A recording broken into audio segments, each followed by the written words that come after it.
আমরা বিএনপিও বুঝি না, আওয়ামী লীগও বুঝি না, আমরা জামাতও বুঝি না, জাতীয় পার্টিও বুঝি না। আমরা সাধারণ মানুষ, আমরা বুঝি শান্তি, আমরা বুঝি শান্তি শৃঙ্খলা।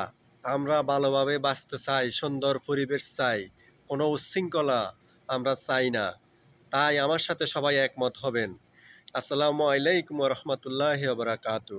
আমার প্রিয় বন্ধুরা, এমনকি সমপার্টিরা, এমনকি আমার মুরব্বীরা, সবাই কেমন আছেন? আলহামদুলিল্লাহ, আমি আল্লাহর রহমতে আপনাদের দোয়ায় আলহামদুলিল্লাহ আছি ভালো। আমি বলতে চাই, বর্তমান পরিস্থিতির উপর ভিত্তি করে আমরা কোনো ঝামেলা, উচ্ছৃঙ্খলা, মারামারি, হানাহানি, কাটাকাটি এগুলো আমরা চাই না। আমরা বিএনপিও বুঝি না, জামাতও বুঝি না, আওয়ামী লীগও বুঝি না। আমরা বুঝি যেটা, সেটা হলো আমরা মধ্যবিত্ত। আমরা ডাল ভাতে সন্তুষ্ট। আমরা মাছ মাংস চাই না। তাই তেমনি আমরা কোনো ঝামেলাও চাই না। আমরা হানাহানি, মারামারি, কাটাকাটি এগুলা চাই না। কারণ একদিন যদি আমাদের ঘরে বাজার না থাকে, ঘরে যদি পাক যদি না হয়, তাহলে আমাদেরকে উপবাস থাকতে হবে। এটা চিরন্তর সত্য। এটা সকলে বিশ্বাস করবেন, কারণ আমরা মধ্যবিত্ত।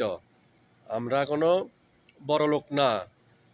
যারা বড়লোক তাদের জন্য রাজনীতি। তাহলে আমরা হানাহানি, মারামারি, কাটাকাটি, রাহাজানি আমরা চাই না। আমরা সকলে মিলে সুন্দর একটা দেশ চাই। আমরা চাই দেশ স্বাভাবিকভাবে চলুক। দেশকে সবাই স্বাভাবিক রাখার জন্য চেষ্টা করবেন যারা উপর মহলে আছেন, প্রশাসন, এমনকি উচ্চ উচ্চ পর্যায়ে যারা আছেন, তারা দেশকে সুন্দরভাবে সাজিয়ে গুছিয়ে রাখবেন। আমাদের মধ্যবিত্তদের আর কষ্ট দিবেন না। আমরা অতৃষ্ণ অতৃষ্ণ হয়ে গেছি এই দেশের। আমরা কি মাঝে মাঝে আমরা এরকমও বলেছি, অনেকে বলেছে, আমার মনেও আসছে যে আমরা কি আসলে বাংলাদেশে জন্মগ্রহণ করে আমাদের কি ভুল হয়েছে, এরকমও অনেকের মনে আসছে। তাহলে ওই কথা কেন আমাদের মনে আসবে? কারণ আমরা এই দেশের নাগরিক।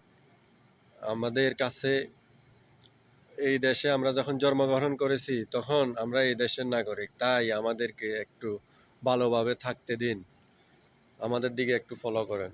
আর হরতাল, অবরোধ, মারামারি, ধ্বংস, বাড়িঘর পোড়াও, জ্বালাও পোড়াও এগুলো আমরা চাই না। আমরা চাই শান্তি। আমরা ডাইল ভাতের বাঙালি।